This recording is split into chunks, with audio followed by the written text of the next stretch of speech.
আমাকে যেভাবে হ্যারাস করা হচ্ছে আর চুপ থাকা গেল না। ঠিক এই লাইন দিয়ে বোমা ফাটালেন অভিনেত্রী ইফফাতারা তিথি। ছোট পর্দার অভিনেতা জাহের আলমের স্ত্রী ইকরার মৃত্যু নিয়ে যখন দেশ জুড়ে তোলপাড়, ঠিক তখনই 40টিরও বেশি স্ক্রিনশট নিয়ে ময়দানে নামলেন তিথি। কিন্তু প্রশ্ন হলো, এই স্ক্রিনশটগুলো কি আলভিকে বাঁচানোর ঢাল নাকি নিজের দায় এড়ানোর চেষ্টা?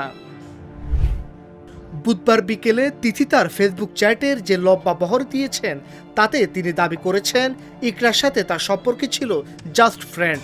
তিথি বলছেন তিনি নাকি ইকরাকে বলতেন, তুমি তো আলবিরে কুইন। এখন কথা হচ্ছে, যেখানে সংসার ভাঙার অভিযোগ উঠছে সেখানে এই কুইন সম্বোধন কি শুধুই সান্ত্বনা? তিথির দাবি, তিনি ইকরাকে আত্মহত্যার উস্কানি দেননি, বরং তাকে নিজের পায়ে দাঁড়াতে উৎসাহ দিয়েছেন।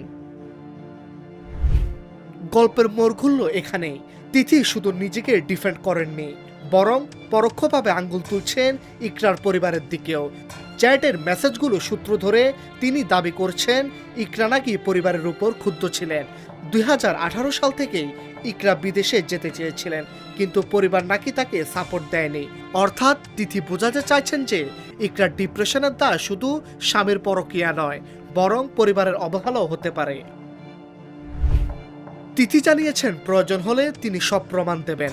পোস্টে তিনি আকুতি জানিয়েছেন, যদি তার কিছু হয়ে যায় তবে সংগঠনগুলো যেন তদন্ত করে।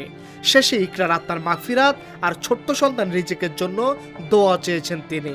কিন্তু সাধারণ মানুষের মনে একটাই প্রশ্ন, ফেসবুকে এই মেসেজগুলো প্রকাশ কি আসলেই সত্য উদ্ঘাটন নাকি স্রেফ পাবলিক সিম্পাথি পাওয়ার লড়াই? ইকরার মৃত্যু কি কেবল ডিপ্রেশন নাকি এর পেছনে লুকিয়ে আছে গভীর কোনো ষড়যন্ত্র? তিথির এই 40টি স্ক্রিনশট নতুন করে কি মোড় নেয় সেটাই যেন এখন দেখার বিষয়। ডেস্ক রিপোর্ট, আজকের পত্রিকা।